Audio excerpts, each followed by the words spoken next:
Mrs. Tonks took a great interest in her neighbors.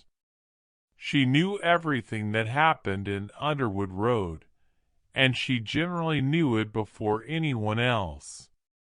When she met a neighbor in the road, she was always able to pass on some interesting piece of information. Mary Home was going to be married to a man she had known for only 3 weeks. Mr. Wilson's old father had died at last, and left all his money to a dog's home. The Barretts had bought a new washing machine which cost more than any other washing machine in Underwood Road.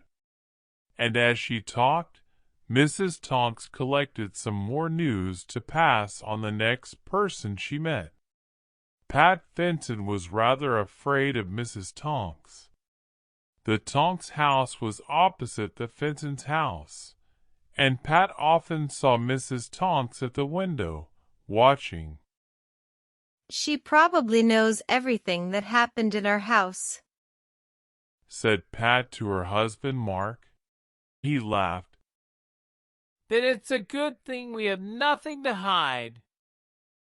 "I have plenty of things I want to hide from her," said Pat. "Has she ever been inside the house?" "No, she hasn't, and I shan't ask her.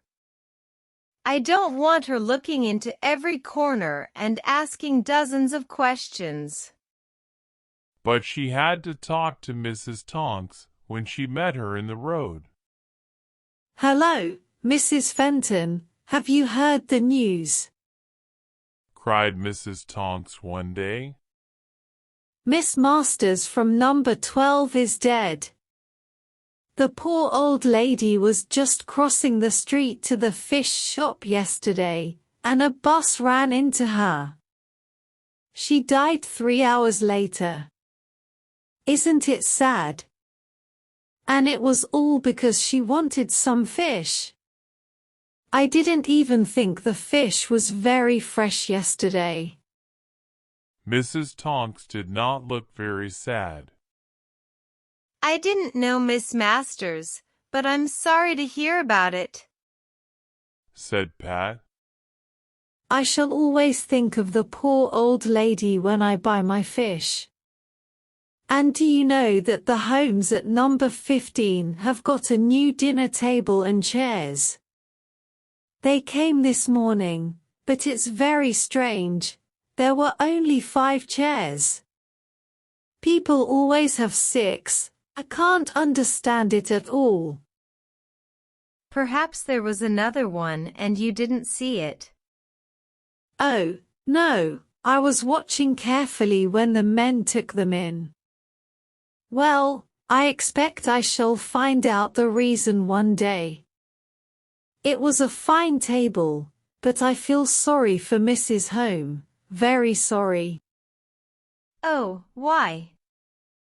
"Last Tuesday her husband didn't come home till 3 o'clock in the morning. And it has happened before, too." She did not want to hear any more about the Homes. "These husbands," said Mrs. Tonks, smiling. "In 10 years' time, my dear, you will understand what I mean." "I really must go now," said Pat. But Mrs. Tonks went on talking. "Did your husband have a good journey? He was away for 2 days last week, wasn't he?" Pat looked surprised. "Yes, he was. He had to go somewhere on business." "Mo, I shall have to go. Goodbye, Mrs. Tonks." She hurried away before Mrs. Tonks could ask her where her husband had been. She wanted to get home and look at the things which she had bought that morning. She unlocked the door and picked up the 2 bottles of milk which were standing on the doorstep. She had gone out early that morning, before the milkman came.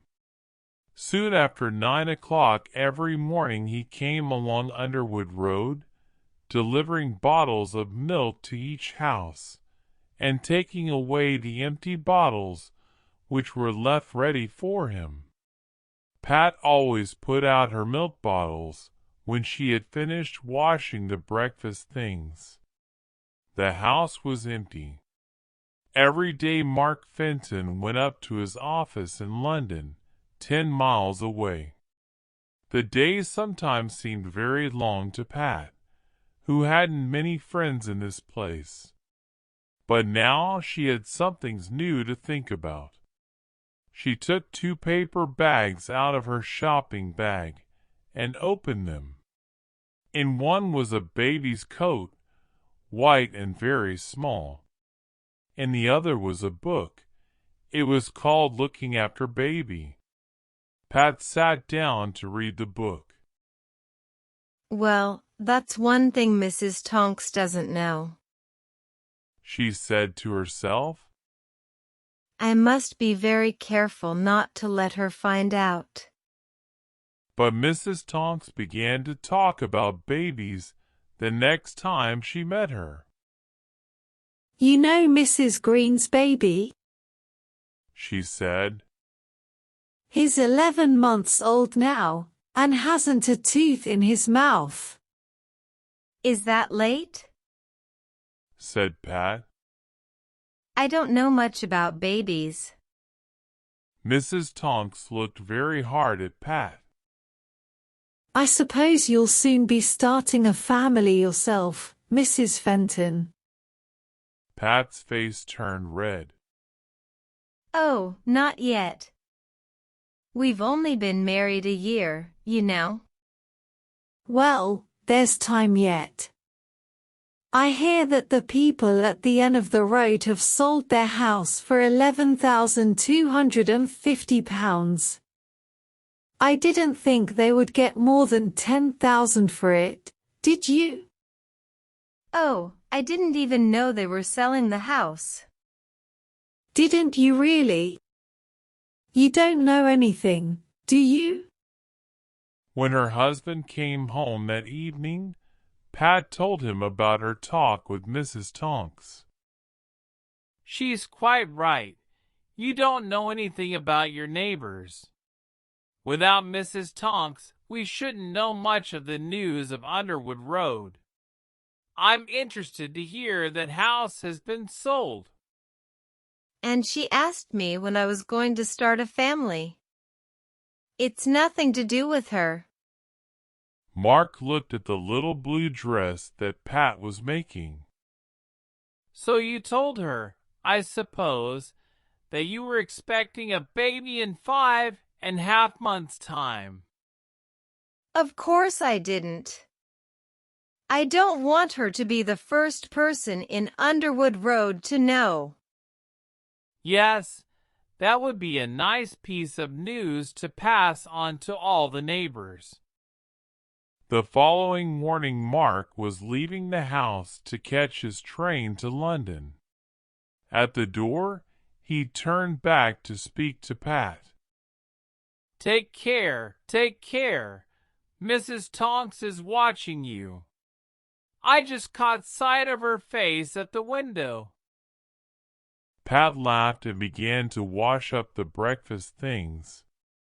She also washed out the 2 empty milk bottles, as she always did before putting them outside for the milkman to collect. Suddenly, she noticed a shilling lying on the kitchen table. What's that doing there? She said, and picked it up. But the shilling slipped from her wet hand and fell to the floor. Oh dear, said Pat, as it rolled under a cupboard. She went down on the floor. There was only a very small space under the cupboard, and she had to put her head on the ground in order to see the shilling. She could see it, but she couldn't reach it. There wasn't room to put her arm under the cupboard. Now, said Pat. If I can hold up the cupboard with one hand, I can reach the shilling with the other. With a great effort, she lifted the cupboard up a little with her left hand, and put her right hand under it. She was able to reach the shilling, but the cupboard was heavier than she had thought, and she couldn't hold it up long enough to put her arm out again. She couldn't move her arm, and she couldn't move the cupboard. The only thing she could do was to go on lying on the kitchen floor, with the cupboard pressing painfully on her arm. Well, what a position I've got into, she said to herself. Whatever can I do now? If I shout, no one will hear me from the road. I don't suppose anyone will come to the house this morning. Oh, the milkman. He'll be here soon. That's my only chance. The minutes passed by very slowly. It was cold on the floor, and her arm was beginning to hurt badly. Then at last she heard the milkman's quick footsteps and the sound of bottles. Help! Help! Shouted Pat as loudly as she could.